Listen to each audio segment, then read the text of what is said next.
Assalomu alaykum hurmatli obunachilar. Hozir shogirdlarimizdan qisqacha savol-javob qilamiz. Shogird pul baxt olib keladimi? Yo'q. Nimaga? Baribir baxt sotib bo'lmaydi deyishadi. Pul nima? Baxt hal qilmaydi deb o'ylaysizmi? Pulingiz ko'p bo'lishini xohlamaysizmi?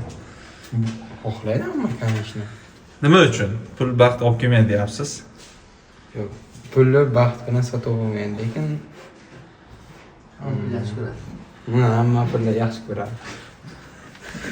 Shundan keyin yaxshi ko'radi. Bular pul baxt olib keladimi?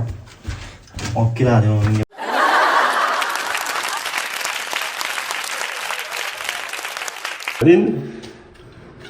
Qanchalik darajada olib keladi? Hozirgi zamonda pul baxshi katta rol o'ynaydi.